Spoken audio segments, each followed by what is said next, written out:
오늘의 말씀 고린도전서 1장입니다. 고린도전서 1장. 지난주에 우리가 로마서 16장을 마지막으로 보면서 로마서를 마쳤는데요. 간단하게 복습을 해보면 사도 바울이 로마 교회에게 서신을 베베자매 편으로 보내면서 그녀를 위해서 추천서를 같이 보내는 것을 볼 수 있었습니다. 그래서 저는 이렇게 영적으로 성숙한 사람으로부터 추천을 받을 만큼 선한 간증을 가진 사람들을 보면서 우리 또한 예수님을 위해서 열심히 사역하는 사람으로서 인정받는 사람들 되기를 주 예수님의 이름으로 기도합니다. 두 번째 포인트는 성도들에게 문안 인사를 요청하는 것을 보았어요. 세상 사람들은 연예인들을 우상처럼 보고 배우고 섬기는 것을 많이 볼 수 있어요. 오늘날 참 그래요, 그죠? 연예인들 얼마나 요즘 영화 같은 거 보면 오징어 게임인가 너무 유명해가지고 애들부터 시작해가지고 너무나 열광을 하더라고요. 근데 저는 왜 그게 그렇게 인기가 있는지는 이해가 안 되는데, 하여튼간 많은 사람들은 그런 연예인이라든지 이런 것들을 우상으로 섬기는데, 크리스찬들은 하나님의 사역에 힘쓰는 사람들, 오늘 이렇게 로마서 16장에 나오는 그렇게 서로 성도들을 문안 인사하는 그런 사람들을 우리 아이들로부터 배우고 존경하는 것을 가르쳐줘야 되지 않을까라는 생각이 듭니다. 왜냐하면 우리가 연예인의 삶을 보고 따라하면 우리 아이들이 어떻게 성장할지 우리 뻔히 알잖아요. 물론 스팟라이트 받고 물론 더 성공한 연예인들은 아주 큰 부를 누릴 수 있겠지만, 그로 인해서 세상과 동화되면 믿는 사람들 역시도 믿음 버리고 가더라고요. 그러니까 크리스찬 중에서 연예인들 말하는 겁니다. 그 사람들도 많은 유혹을 받고 그런 그 사람들 안에서 세상으로 동화되는 것을 보면 참 안타깝더라고요. 그래서 저희들은 항상 하나님의 사역자의 삶을 보고 배우고 또 하나님 말씀과 함께 열매를 거둘 수 있는 사람 되기를 원합니다. 마지막 포인트는요, 예수님을 이 땅에 보내주신 하나님을 송축하라라는 제목이었습니다. 예수님이 이 땅에 오신 것처럼 기쁘고 축하할 일이 없습니다. 예수님이 이 땅에 오시지 않았다면 모든 인간은 지옥을 피할 수 없는 운명을 가졌어요. 그 말은 곧 술, 마약, 성적 쾌락, 이 현실만 도피할 수밖에 없는 인간이 된다는 거죠. 세상 사람들을 보면 다 이거잖아요. 술, 마약, 성적 쾌락. 이거를 위해서 지금 살고 있어요. 삶의 목적이 뭐냐 그러면 이거를 대고 있어요. 왜냐? 이들은 모르는 거예요. 진리를 모르다 보니까 자기가 지옥 가는지도 모르고 그냥 이걸로 시간만 때우고 있습니다. 죽음은 보지 않고. 그렇지만 너무나 감사하게도 예수님을 통해서 우리는 천국에 갈 수 있는 약속을 받은 사람들입니다. 이 영원한 생명을 약속받았으니까 얼마나 큰 소망을 우리가 갖고 있습니까? 인류는요, 사실은 말기암 사형 선고를 받은 사람들인 거예요. 왜냐면 지옥에 다 간다는 말기암 환자죠. 그런데 만약에 말기암 환자가 기적으로 말기암이 나았다고 생각 한번 해보세요. 얼마나 감사합니까? 바로 우리들이 그렇습니다. 우리는 지옥에 갈 사람들이었단 말이에요. 말기암 환자처럼 지옥에 갈 사람들인데 예수님을 통해서 우리가 기적을 체험하고 다 나은 사람들이 되었어요. 그러니까 지금은 우리는 감사하면서 예수님 재림 때까지 우리 주위에 사랑하는 가족과 이웃들에게 복음을 전하면서 만족하면서 살면 그보다 좋은 삶이 없을 것입니다. 그래서 저는 항상 우리 육신이 연약해가지고 유혹, 또 세상을 보면 시기 질투 많이 하게 되잖아요. 요즘 유튜브 보면 어떠세요? 여러분 좋아하는 것들 많이 나오죠. 여러분 좋아하는 게 뭔지 모르겠지만 각자마다 좋아하는 것들 많이 나옵니다. 그런 거 보면서 이게 저 부럽다 그런 생각 많이 듭니다. 그죠? 우리들도 다 그런 것들을 또 가지고 싶고 그런데 사실 나이가 먹으면 먹을수록 그런 거 가져봤자 이게 얼마 안 간다. 그런 생각이 들지 않습니까, 여러분? 차를 사면 한 달 가고 집을 사면 1년 간다고 그러더라고요. 여러분 어떠세요? 지금 동의하시지 않습니까? 이게 옛날같이 어렸을 때는 장난감 하나 받았어도 새 신발 하나 받았어도 참 이렇게 너무 기뻐서 잠을 못 잘 정도로 그랬던 것 같아요. 근데 요즘은 그렇지는 못한 것 같습니다. 이게 영원하지 못해서 그럴 것 같습니다. 그래서 하나님 천국에 가면 영원한 곳이기 때문에 거기에서는 이 세상의 고통이나 우울 그런 거 슬픔 그런 거 없다고 합니다. 그래서 이 하나님 말씀을 믿고 우리는 신실하게 가야 됩니다. 오늘부터 고린도서를 이제 공부를 할 건데요. 그러면 고린도라는 곳을 한번 먼저 볼까요? 고린도라는 곳을 먼저 보면요. 여기에서 보시면 저쪽 왼쪽에 있는 섬같이 보이는 곳이 고린도인데 보이세요? 다? 요만큼이 이제 오늘날은 그리스입니다. 그리스고 여기는 마케도니아 주죠. 마케도니아 주, 아가야 주 이렇게 두 개의 주로 이루어졌어요. 그리스가. 그래서 이제 고린도는 거기에서 아가야 주에 포함된 그 도시입니다. 근데 항구 도시라는 것을 볼 수 있잖아요. 항구 도시니까 많은 무역상들이 많이 오고 그러니까 동거래도 많이 있고 그러니까 아주 부유한 도시라고 생각하시면 되고요.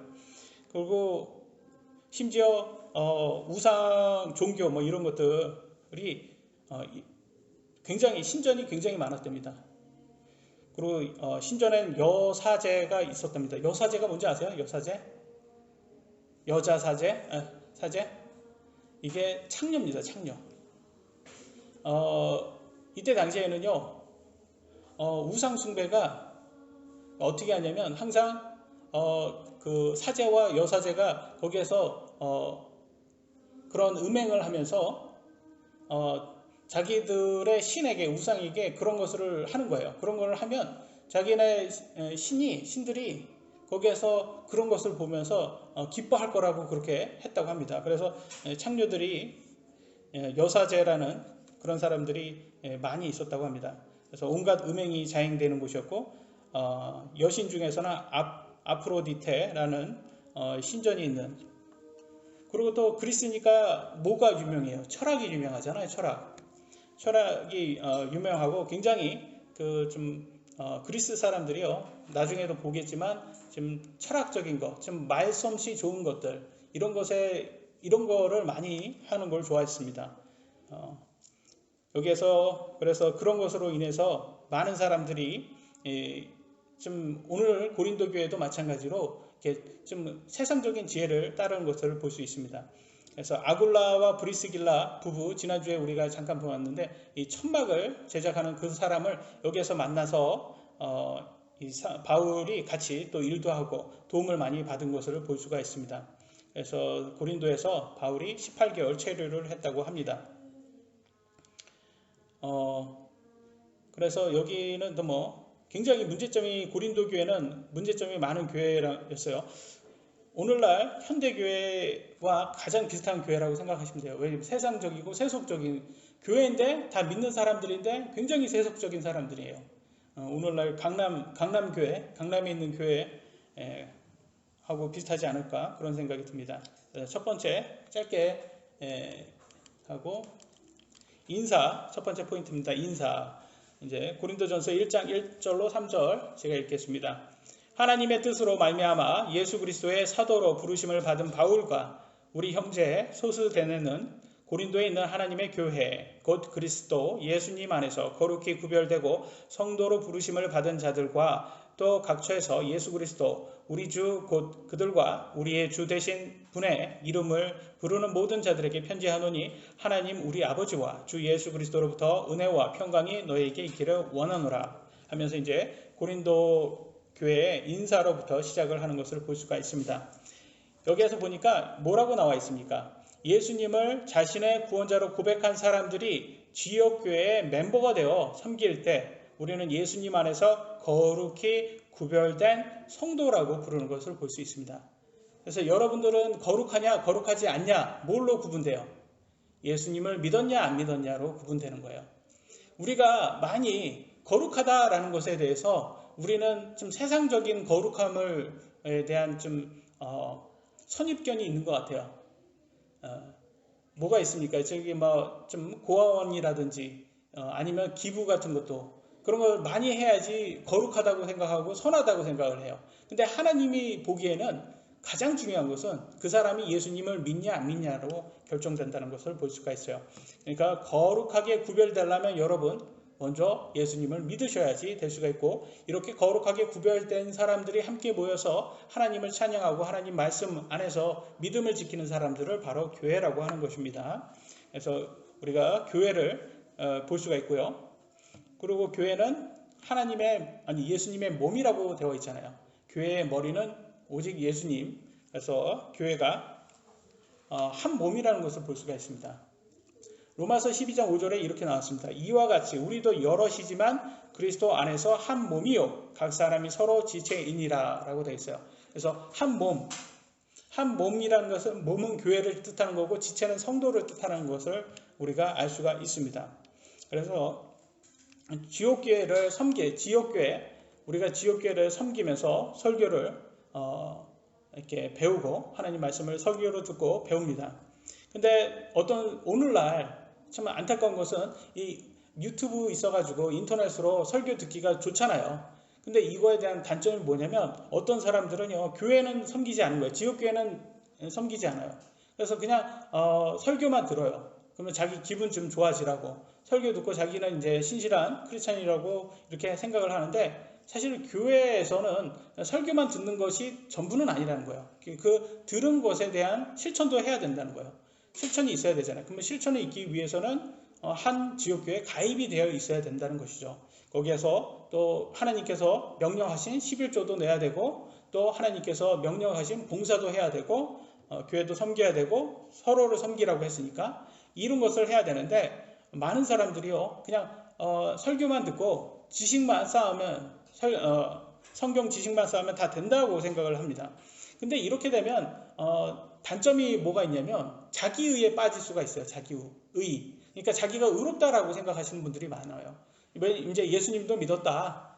내가 이제 크리스찬 됐으니까 나는 이제 의롭다. 내가 무슨 짓을 해도 괜찮다라고 생각하는 이 구원파 교리처럼 이런 데에 빠지는 사람들이 많더라고요. 그래서 자기의에 빠지지 않도록 항상 우리가 조심을 해야 됩니다. 우리는 예수님의 의를 칭의 받은 거예요.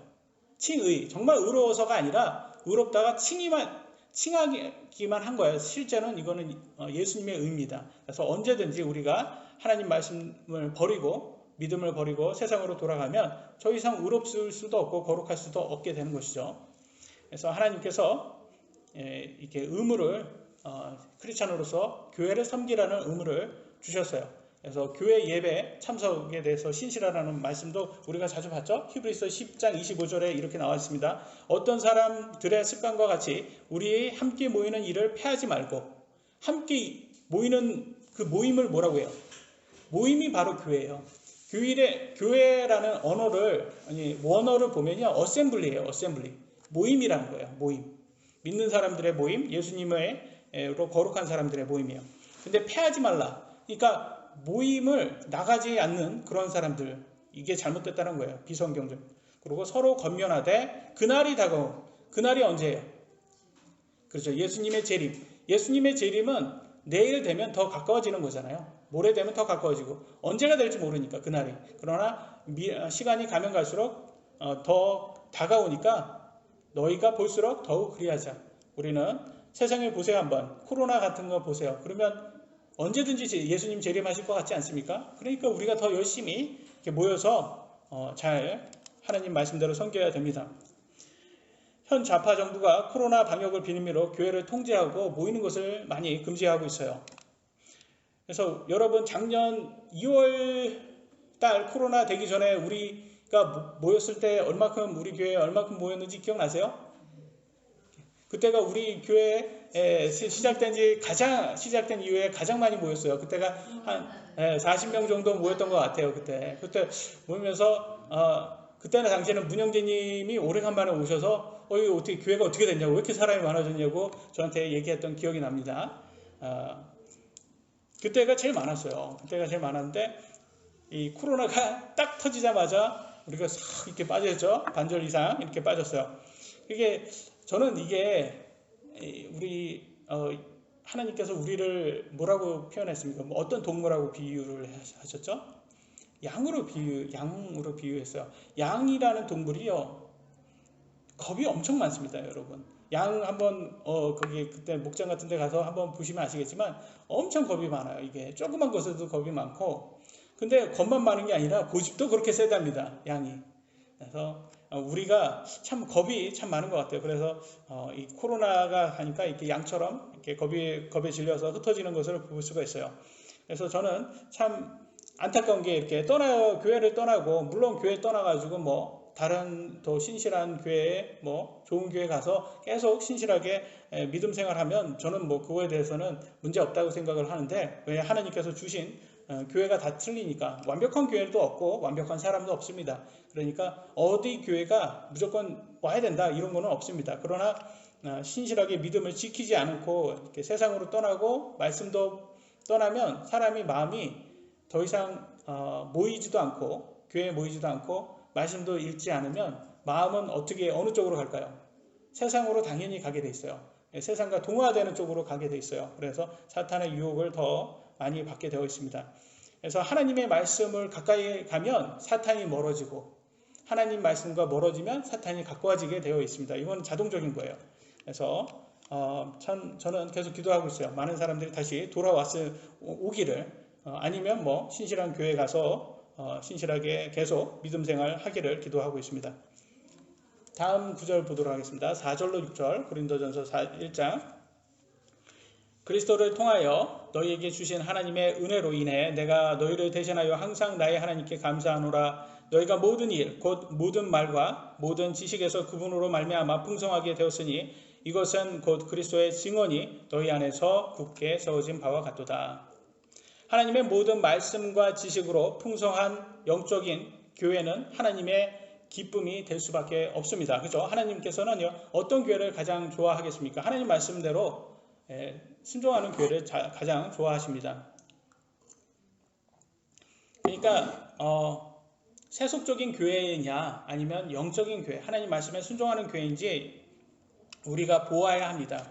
성경 지식이 많아도 그것으로 자만하면요, 교만하면 세속적으로 갈 수밖에 없고 열매도 그렇게 나올 수밖에 없습니다. 여러분 어떻게 생각하세요? 뭐 대형교회 목사들 중에서 교회 돈을 횡령하고 여성도들과 간음하는 그런 목사들, 이렇게 가끔씩 이렇게 기사를 보면서 보이잖아요. 그 목사가 성경적인 지식이 부족해서 그런 짓을 했을까요? 아닐 거예요. 저는 아니라고 생각해요. 왜냐면 그런 분들 성경 박사도 있고요, 굉장히 지식이 뛰어납니다. 노력도 많이 하셨고. 근데 왜 그런 짓을 했을까요? 저는 하나님을 두려워하지 않았기 때문에 그런 것 같아요. 지혜가 부족했기 때문에 그런 것 같아요. 왜냐하면 지혜의 시작은 하나님을 두려워하는 거잖아요. 하나님을 정말 두려워하는 사람은요, 그렇게 못합니다. 왜? 그렇게 했을 때 하나님한테 심판받는 것을 확신하기 때문에. 그런데도 그렇게 그들이 대범하게 죄를 질 수 있는 것은 하나님을 두려워하지 않고 하나님의 심판을 가볍게 여겼기 때문일 것입니다. 그래서 우리는 하나님을 두려워하는 지혜가 필요합니다. 그래서 항상 겸손하게 나 자신을 믿지 말고, 각자를 믿지 말고 조심해서 죄를 멀리해야 한다, 성경은 말하고 있습니다. 7절로 9절 계속 읽도록 하겠습니다. 이로써 너희가 어떤 선물에서도 뒤처지지 아니하고 우리 주 예수 그리스도의 오심을 기다리나니, 예수님의 재림을 기다리고 있는 것을 볼 수 있어요. 그분께서 또한 너희를 끝까지 견고하게 하사 우리 주 예수 그리스도의 날에 너희가 책망받을 것이 없게 하시리라. 이 말은 뭐예요? 책망받을 수 있다라는 거예요. 그죠? 우리가 천국 간다고 해서 책망이 없는 게 아니에요. 책망받을 수 있어요. 어떻게 살았냐에 따라서 다르다는 것을 볼 수 있습니다. 근데 책망받지 않기 위해서는 열심히 하나님 말씀에 순종해야 되겠죠. 너희를 부르사 자신의 아들 예수 그리스도 우리 주와 교제하게 하시는 하나님은 신실하시도다. 그래서 예수님과 성령님의 안에서 교제하는 사람들이 하나님을 두려워하고 하나님의 말씀 안에서 기쁘게 생활하면서 이 책망받을 게 없는 삶을 살 수 있겠죠. 예수님 재림하면요, 예수님을 거부한 사람들은요, 7년 환난 동안 어마어마한 고통과 죄의 심판을 받는다고 합니다. 정말 감사하게도 저희들은, 예수님을 믿은 사람들은 이 심판을 우리들은 어떻게 되나요? 예수님 믿은 사람들은 심판 받나요, 안 받나요? 우리도 심판 받습니다. 어떤 심판을 받습니까? 그렇죠. 행위 심판을 받아요. 우리는 죄의 심판에서는요, 예수님 믿었기 때문에 무죄가 나왔어요. 이미 무죄예요. 그러니까 그거는 이제 건너갑니다. 그래서 지옥을 가지 않아요. 그러나 행위 심판을 받는다고 했어요.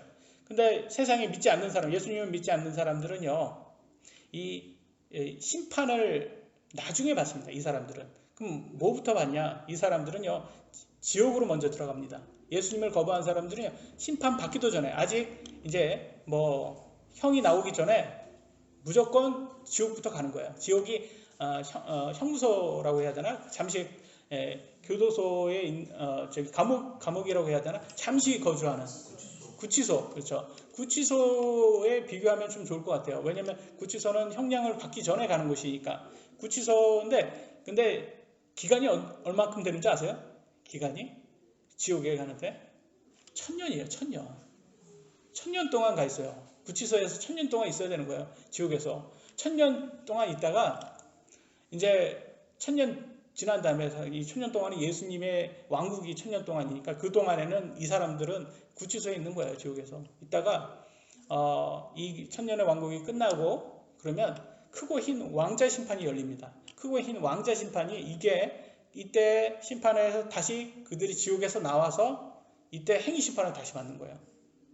그리고 행위 심판에 따라서 그 결과에 따라서 불호수의 그 정도가 있겠죠. 거기로 다시 떨어진다고 합니다. 그러니까 이들은 지옥과 불호수가 기다리고 있는 거예요. 얼마나 무섭습니까, 여러분? 그래서 저는 그렇게 생각을 해요. 코로나도 무서운데, 그러니까 지옥과 불호수는 얼마나 더 무섭겠습니까? 그래서 꼭 우리 살아가는 사람들에게 이걸 알려줘야 됩니다.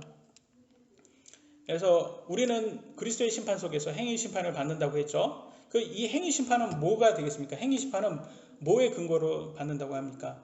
내가 하나님으로부터 달란트를 받았잖아요. 여러분 모두가 다 달란트를 받았어요. 우리가 뭐 아까도 얘기했지만 뭐 의사라든지 뭐 판사나 검사처럼 아주 뛰어난 아주 지식을 많이 재능을 많이 갖지는 못했지만 운동선수처럼 많은 재능을 받지 못했지만 평범하지만 그래서 달란트 하나를 받았다고 한번 예를 들어 보겠습니다. 하나를 받았으면 하나를 더 만들어야 된다는 거예요. 하나, 2배로 다 만드니까 보통. 그래서 2배로 만들 수 있는 사람이 되어야 돼요. 근데 그거를 나는 뭐 별로 달란트 없으니까 나는 뭐 하나님한테 줄 것도 없고 뭐 받은 것도 없으니까 줄 것도 없다. 그렇게 생각하면 예수님의 비유처럼 그 사람들은 하나님께서 분명히 합당하지 않다고 해서 그거에 대한 보상을 다 잃어버린다고 합니다. 그래서 우리 육신을 위해서 이 땅에 쌓은 사람들, 자신의 달란트를 가지고 하나님께 하늘의 보물을 쌓지 않고 이 땅에 쌓은 사람들은 회개보고 할 때 이제 그거에 대한 벌을 받겠죠. 보상을 다 잊는다고 합니다. 그래서 아까도 자매님이 말하는 것처럼 우리는 청직입니다. 모든 크리스찬들은 청직이에요. 청직이라는 말이 뭐예요? store. 무슨 말이에요? 이게 집사라는 뜻이에요. 집사. 집사가 하는 일은 뭐예요? 주인의 재물을 맡아서 관리하는 사람들이에요. 관리라는 거예요. 그래서 우리가 뭘 맡았습니까? 우리의 주인의 달란트를 맡은 거예요. 그래서 내가 맡은 하나님으로부터 받은 건강이라든지 우리의 능력으로 우리가 일을 하잖아요. 여러분 건강이나 능력이라는 거 하나님께서 주지 않았으면 우리가 일해서 지금 재산을 모을 수가 없습니다. 그래서 이것도 다 모든 것이 하나님이 주셨기 때문에 이렇게 할 수가 있는 겁니다. 그래서 그리고 분명히 하나님께서는 10분의 1은 하나님의 것이라고 분명히 말씀을 하셨어요. 말라기서 3장 8절에 이렇게 나왔습니다. 사람이 하나님의 것을 강도질하겠느냐? 그러나 너희는 내 것을 강도질하고도 말하기를 우리가 어떤 점에서 주의 것을 강도질하였나이까 하나니 너희가 11조와 헌물에서 강도질하였느니라. 이렇게 나와 있습니다. 그래서 분명히 하나님께서는 10분의 1을 본인의 것이라고 얘기를 하셨어요. 그리고 이것을 하면 또 더 큰 복을 주신다고 하셨어요. 근데 어떤 교회는요 11조 안 해도 된다고 하는 사람들이 있어요. 여러분 들어보셨어요? 11조 안 해도 된대요. 그래서 예전에 그런 사람들의 영향을 받아서 우리 교회도 11조 안 해도 된다고 주장하는 줄 알고 오셨던 분이 있어요. 그래서 이렇게 11조 안 해도 된다고 해서 유명해진 일부 교회가 있는데 그런 교회의 설교를 들어보면 뭐라고 하는지 아세요? 앞에서는 11조 할 필요 없다 이렇게 해놓고선 설교를 들어보면 10의 1조가 아니라 10의 3조, 10의 4조도 할 수 있어야 된다 이렇게 얘기하고 있어요. 그래서 이게 과대 광고예요, 과대 광고. 그래서 꼭 안 해도 되는 것처럼 그렇게 말해놓고 싹 오면 그때는 이제 본색을 드러내는 거예요. 10의 3조, 10의 4조. 그리고 전 재산을 교회에다 뭐 내라고 하고, 심지어는요, 집을 담보로 대출을 받아서 교회 건축 헌금을 내라고 합니다. 아니, 이게 뭐 멀리 있는 교회들이 아니에요. 우리가 잘 아는 교회들이 그런다니까요. 그리고 목사들은 물론 그런 목사들을 보니까 굉장히 똑똑하고 말도 굉장히 좋아요. 말솜씨도. 그리고 뭐 박사들이고 학벌도 좋습니다. 그런데 이런 사람들을 세상 사람인데, 특히 한국 사람들이 이렇게 이런 것도 약해요. 학벌에 얼마나 약합니까, 우리가. 그러니까 이 맹신을 하는 경우가 많더라고요. 그래서 고린도전서 1장 27절에는 그걸 좀 하나님께서 리마인딩 해주는 것 같아요. 같이 한번 보도록 하겠습니다. 그러나 하나님께서 지혜로운 자들을 당황하게 하려고 세상의 어리석은 것들을 택하시고, 하나님께서 강한 것들을 당황하게 하려고 세상의 약한 것들을 택하시며. 무슨 말이에요? 세상적으로 똑똑한 사람 택한대요? 세상적으로 좀 부족한 사람 택한답니까? 부족한 사람 택한대잖아요. 근데도 왜 사람들이 똑똑하다고 하면 이렇게 막 추종하고 맹신하고 막 그런 목사들을 막 쫓아가냔 말이에요. 부산의 어떤 교회 목사는요, 서울대 나왔답니다. 근데요, 뭐 사람들이 뭐 엄청나게 뭐 말도 잘하고 설교도 잘하니까 맹신을 하고 막 그렇게 했나 봐요. 그래서 교회도 막 커졌고 막 그러니까 이 사람이 이제 굉장히 자기 말 한마디면 사람들이 막 끔뻑 죽고 막 그러니까 간이 배 밖에 나와가지고 제가 뭐 농담으로 이렇게 뭐 여러 섞어서 말합니다. 그 교회 여성도 중 한 명한테 자기 이상형이라고 말을 하고 이렇게 직접됐다고 합니다. 지금 여러분은 어떻게 상상이 되십니까, 이게? 상상이 되세요? 그래서 저는 그렇게 생각을 해요. 이런 뭐 성추행하는 목사라든지 이런 하는 목사들만의 문제는 아닐 거라는 거예요. 왜냐면 그런 목사를 만드는 건 또 성도잖아요. 성도들이 그렇게 자꾸 추종하고 맹신하니까 이 사람이 자기가 자기 신분을 잊지 못하고, 잊어버린 거죠. 자기 신분을 깨닫지 못하고 그렇게 올라간 거예요. 자기가 하늘 높이 올라간 거예요.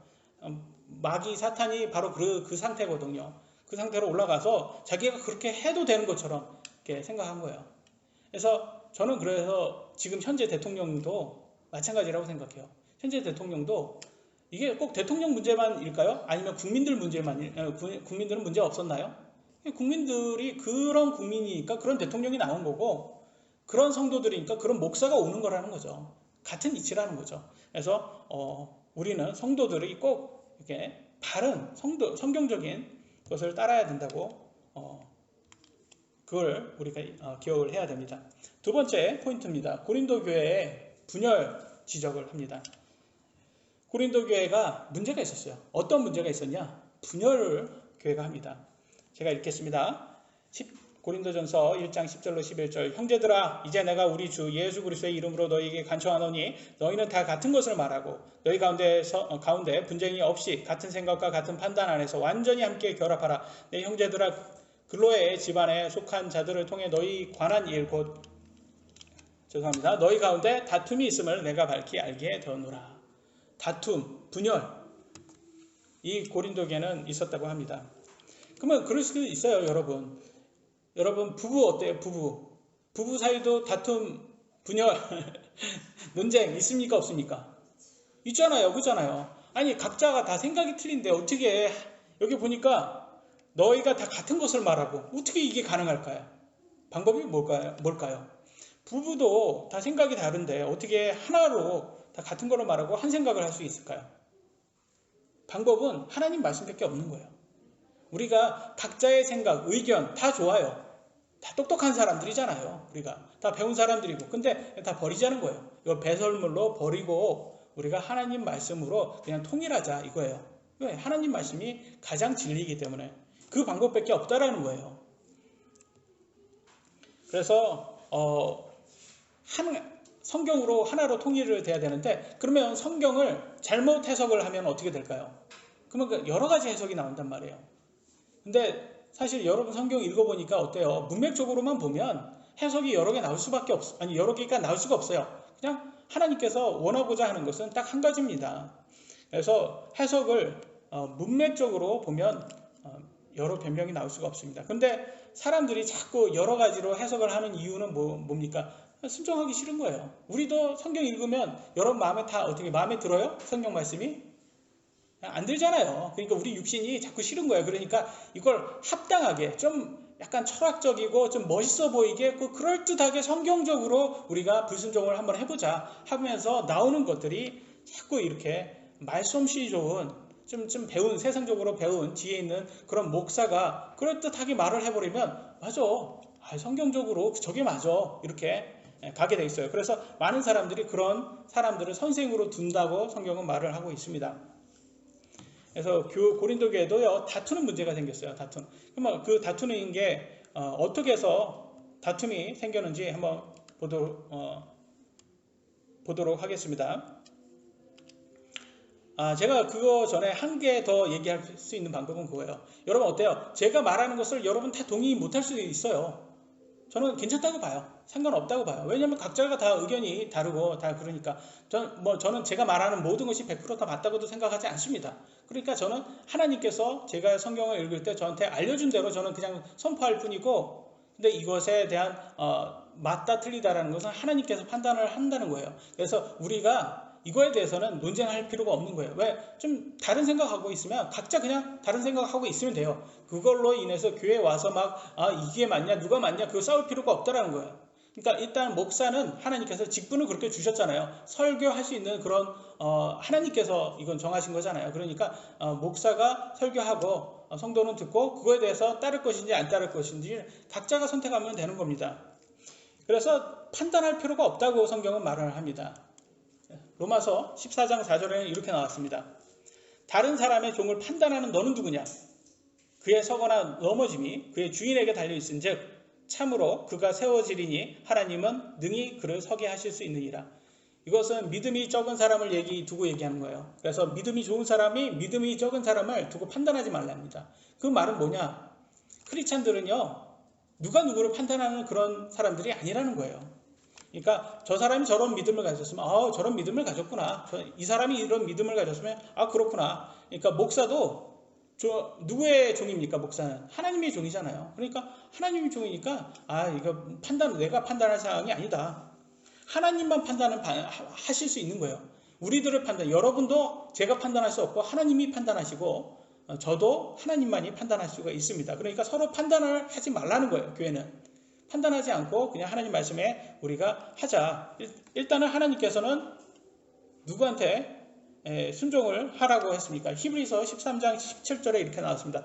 너희를 다스리는 자들에게 순종하고 복종하라. 그들은 마치 자기가 회개보고할 자인과 같이 너희 혼을 위해 깨어있나니 그들이 기쁨으로 그것을 하게 하고 근심으로 하게 하지 말라. 그것은 너희에게 유익을 주지 못하느니라.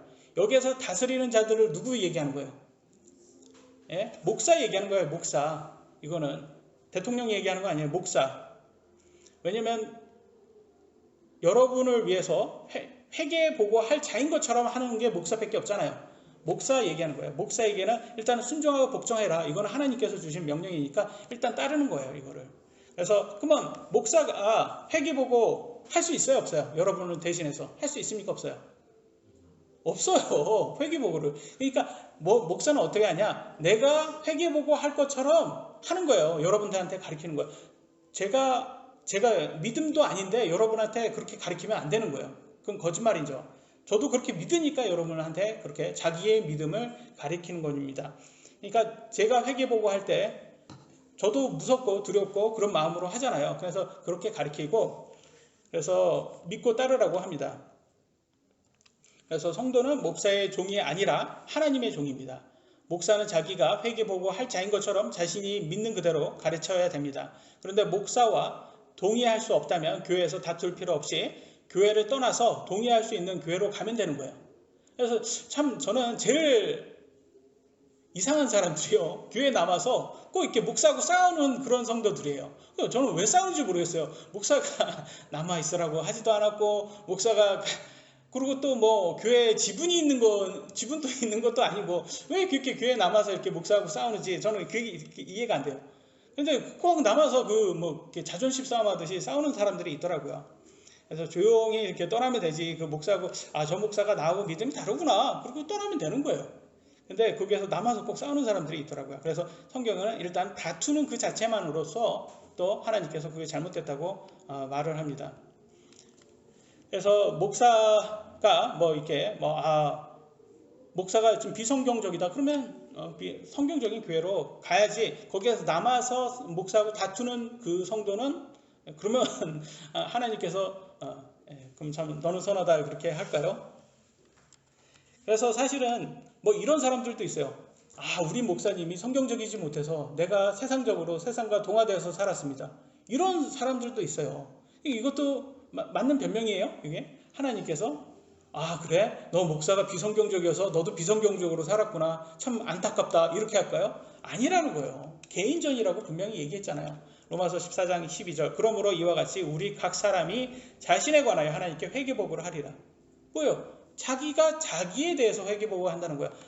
개인 플레이다. 저는 제 자신을 위해서 회개보고 해야 될 거고 여러분도 여러분 자신을 위해서 회개보고 해야 될 거예요. 만약에 여러분이 생각하기에 제가 비성경적인 목사다라고 생각하시면 성경적인 목사를 찾아가셔야 되는 거예요. 그래야지 여러분한테 좋겠죠. 그죠? 그래서 남탓할 수 없다라고 분명히 하나님께서 말씀을 해 주셨어요. 근데 많은 사람들이요, 안타깝게도 비성경적이라고 말을 하면서 거기에서 그대로 남아있더라고요. 여러분, 저는 그런 교회 참 많이, 그런 사람들 되게 많이 봤어요. 다른 교회에 계시면서 저는 저기 목사님 교회가 맞다고 생각해요. 그럼 와야 되는데 그냥 계속 이렇게 자기가 있는 교회가 맞지 않다고라고 얘기를 하면서 말은 그렇게 하면서 거기 남아 있더라고요. 물론 남아 있는 이유가 있겠죠. 뭔가가 좋으니까 남아 있겠죠. 그래서 성경에서는 누구를 많이 따르냐면 많은 사람들은 이렇게 말하고 있어요. 디모데후서 4장 3절 때가 이르리니 그들이 건전한 교리를 견디지 못하며 귀가 가려워 자기 욕심대로 자기를 위해 선생들을 쌓아두고 라고 해서 욕심대로, 그러니까 내 육신의 욕심에 맞게 그렇게 설교해주는 목사를 더 좋아한다는 거예요. 그래서 그런 사람들을 쫓아간다는 거예요. 그리고 오히려 성경적으로 건전한 교리를 가리키는 목사들은 유명하지 않고 사람들을 많이 싫어한다고 그럽니다. 그래서 저는 이런 사람들이 있어요. TV에 나와서 전 재산을 이단 교주라든지 목사한테 뺏기고 목사가 내라고 해서 다 냈다. 그리고 알고 보니까 사기꾼이었다 그러면서 억울하다고 나와서 TV에 나와서 예전에 그것이 알고 싶다 그런 데에 나와서 막 억울하다고 목사를 고소해야 된다 이렇게 나오신 분들이 있어요. 그런 분들한테 저는 그렇게 생각을 해요. 왜 그런 데에 빠졌냐? 본인은 왜 빠졌냐? 본인도 욕심이 있어서 빠진 거 아니냐? 결론. 그래서 저는 아까도 말했지만 그런 사람들한테는 그런 목사가 있는 거예요. 그래서 죄 없다 말할 수 없다라는 거예요. 본인도 자기 자신에 대해서 회개를 하셔야 되고 그런 거에 대해서 너무 억울해만 할 필요 없이 억울해만 하지 말고 자기를 돌아봐야 된다는 거죠. 그런 잘못된 목사를 하는 것은 그들이 맹신하고 추정했기 때문에 목사가 그렇게 되지 않았는지 그렇게 보여야 된다는 거죠. 근데 제가 왜 자꾸 이런 말을 하냐면 고린도 교회가 바로 그런 교회였다는 거예요. 보도록 하겠습니다. 고린도 교회 1장 12절로 17절. 이제 내가 이것을 말하노니 곧 너희가 각각 이르기를 나는 바울에게, 나는 아볼로에게, 나는 게바에게, 나는 그리스도께 속하였다 하는도다. 그리스도께서 나뉘셨느냐? 바울이 너희를 위해 십자가에 못 박혔느냐? 혹은 너희가 바울의 이름으로 침례를 받았느냐? 내가 그리스도와 가이오 외에는 너희 중에 아무에게도 침례를 주지 아니한 것을 하나님께 감사하노니 이것은 아무도 내가 내 이름으로 침례를 주었다고 말하지 못하게 하려 함이라. 16절 내가 또한 스데바나의 집안 사람들에게 침례를 주었고 그 외에는 다른 누구에게 내가 침례를 주었는지 알지 못하노라. 그리스도께서 침례를 주라고 나를 보내지 아니하시고 복음을 선포하라고 보내셨거니와 이 일을 말의 지혜로 하지 아니함은 그리스도의 십자가가 무효가 되지 않게 하려 함이라 라고 나오고 있어요. 그래서 바울은 이 고린도 교회를 설립한 사람이에요. 그래서 어떤 사람은 나는 바울 편 이렇게 하고 어떤 사람 아볼로는 바울이 이제 떠난 다음에 바울은 선교사니까 교회를 이제 시작하고 이제 아볼로한테 이제 감독을 맡겨놓고 이제 다른 데에 가서 또 이제 교회 세우러 갔어요. 그러니까 아볼로가 지금 목사예요. 그러니까 또 아볼로는요 아주 철학적으로 아주 똑똑한 사람이에요. 그러니까 말솜씨가 꽤 있습니다. 그러니까 또 나는 아볼로파야 이렇게 얘기하고, 또 게바는 누구예요? 베드로죠. 베드로. 그러니까 그래도 예수님의 12명의 제자 중에서 가장 으뜸이었던 이 베드로가 최고 아닙니까? 그래서 나는 베드로파, 게바파 이렇게 말하는 사람들이 있어요. 그러니까 뭐라고 말해요? 예수님이 나뉘어졌냐? 너 뭐냐 너네들. 우리가 예수님으로 함께 모인 사람들인데 왜 자꾸 사람을 나누냐, 자꾸 왜 교주를 만드냐 이렇게 얘기하고 있어요. 그래서 왜 교주를 만드냐, 그래서 우상숭배 하지 말라는 거예요. 여러분, 목사를 추종하고 맹신한 것도 우상숭배입니다. 그래서 사람을 맹신하지 말라고 분명히 얘기하고 있습니다.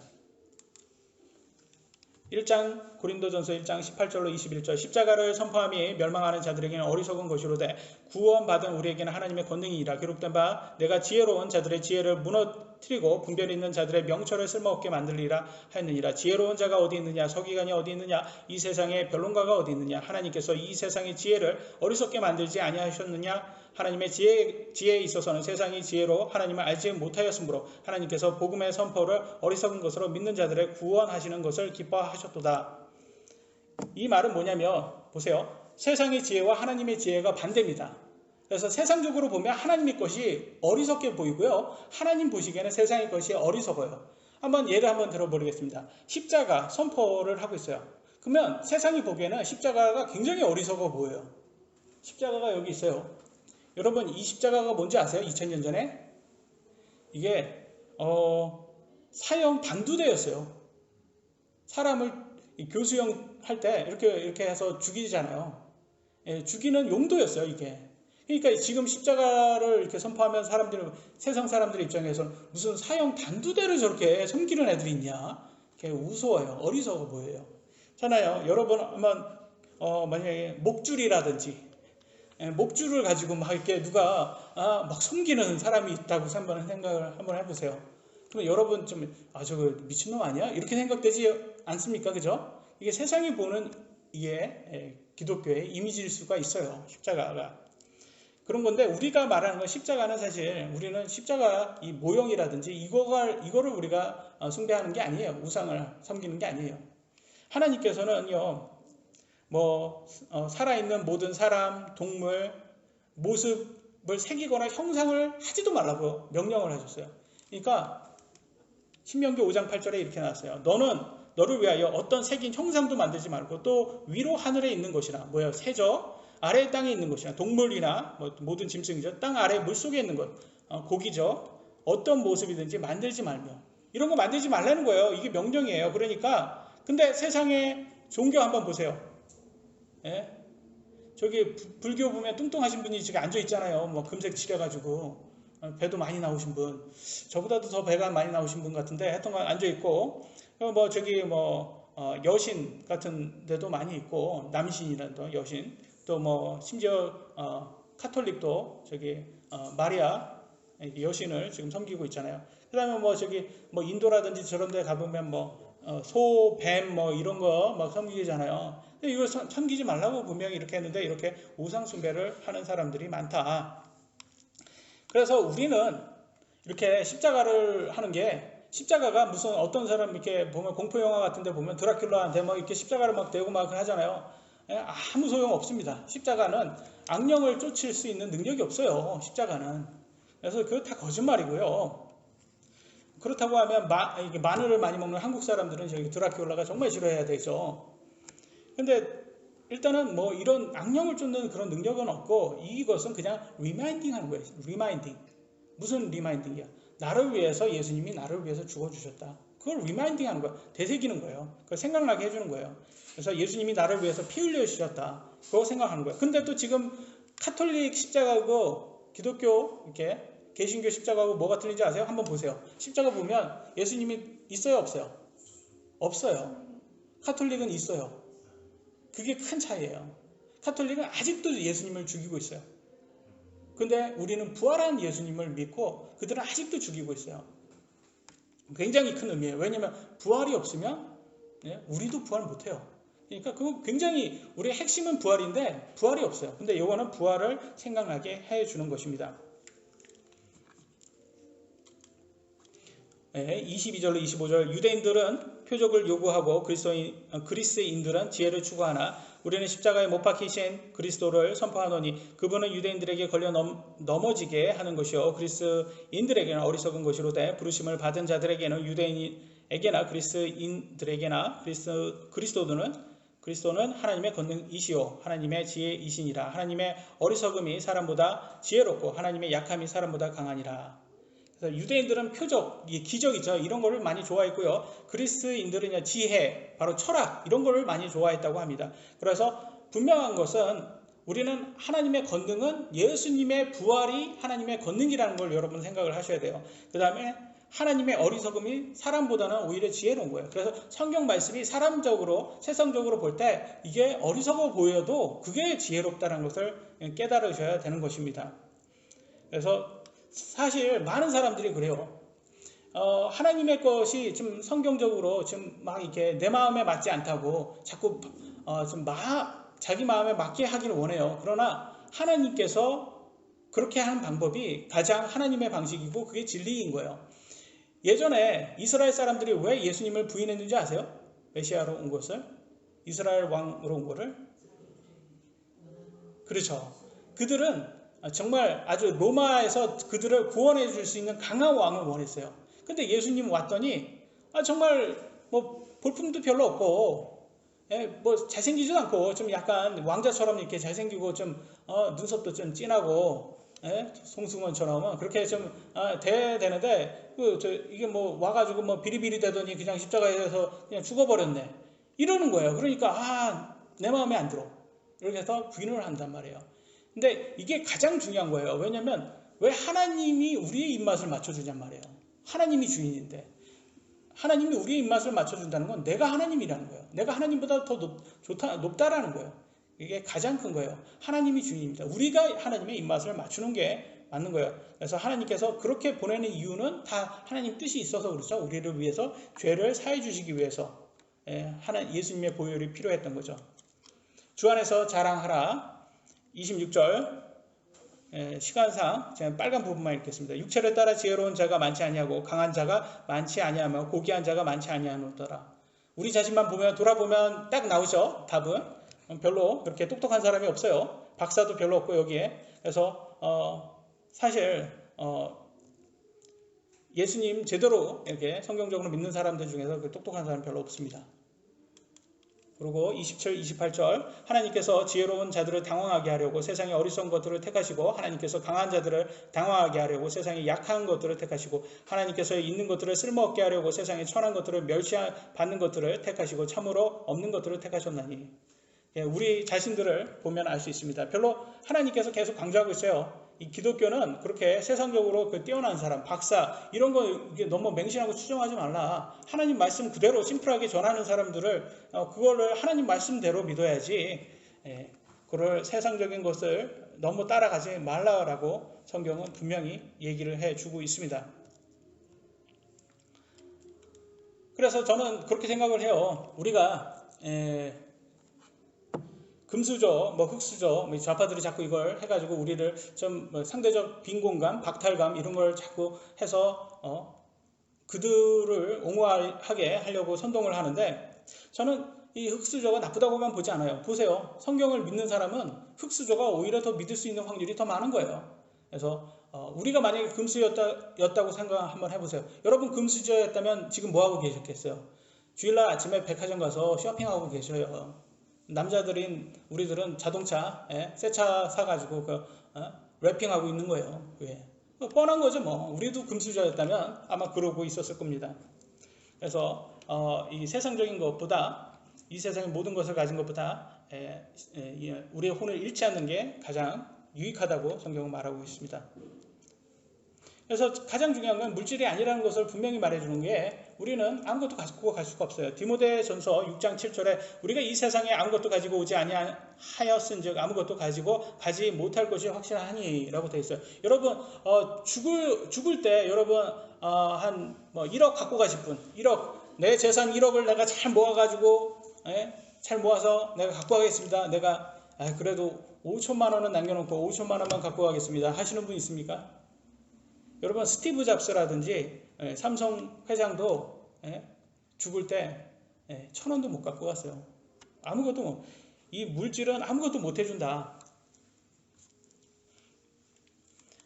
1장 29절 이것은 어떤 육체도 자신 앞에서 자랑하지 못하게 하려 하십니다. 이게 구원의 조건이에요, 여러분. 왜 하나님께서 자꾸 우리들한테 그러면 없는 것, 이 흙수저들을 왜 구원을 해주시냐? 왜 이렇게 세상적 지혜보다도 좀 약간 좀 떨어진 사람들을 왜 구원해 주시냐? 왜 그러는 거예요? 우리가 더 겸손할 수 있는 확률이 많잖아요, 여러분. 한번 생각을 해보세요. 세상적으로 똑똑한 사람, 박사들이 겸손할 수 있는 확률이 별로 없어요. 왜? 똑똑하니까 자기의 능력만으로도 자기들을 신뢰하는 거예요. 근데 우리는 사실 살면서 그렇게 우리 자신을 신뢰할 게 없잖아요. 그냥 자꾸 신뢰해봤자 잘 안 되는 걸 우리가 경험했잖아요. 그러니까 겸손할 수가 있는 거예요. 그래서 이거 어떤 육체도 자신 앞에서 하나님 앞에서 자랑하지 못하는 사람이 구원받을 수가 있는 거예요. 하나님이 그걸 원한 거예요. 아무리 똑똑해도 사도 바울처럼 자신의 지식, 세상적인 지식을 배설물로 여기고 다 버리고 오직 예수님 이렇게 오는 사람은 받아주세요. 그러나 그렇지 않은 사람은 하나님은 안 받아주신다. 이게 가장 핵심입니다. 마지막인가요? 네, 마지막이네요. 30절로 31절 너희는 하나님에게서 나서 그리스도 예수님 안에 있고 예수님은 하나님에게서 나사 우리에게 지혜의 의와 성별과 구속이 되셨으니 자랑하는 자는 주를 자랑할지니라. 그래서 우리는 하나님을 자랑하는 사람들이 되어야 됩니다. 여기에서 보면 성별과 구속이라고 했어요. 성화예요. 성화, sanctification. 이 성화를 얘기하는 거예요. 우리가 예수님을 믿는 그 순간부터는 우리는 칭의 되죠. 칭의. 근데 우리가 믿은 후에 예수님 말씀대로 순종하고 살잖아요. 그러면 성화되는 거예요. 성화 과정. 지금 우리는 죽기 전까지는 성화 과정이에요. 구속이잖아요. 구속은 바로 칭의를 얘기하는 거예요. 구속. 왜냐면 칭의 때 어떻게 됐어요? 예수님을 믿음으로써 예수님이 우리의 죄값을 갚아주셨잖아요. 상환하셨잖아요. 그래서 redeem이 구속이에요. redeem 하셨다.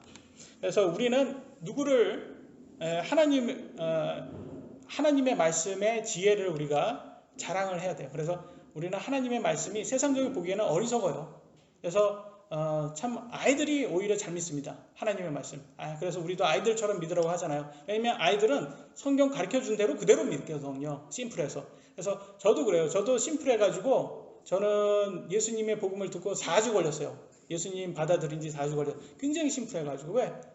계산해 보니까 제가 이제 이렇게 계산을 해보잖아요. 예수님 믿고 천국 가는 게 너무 남는 장사예요.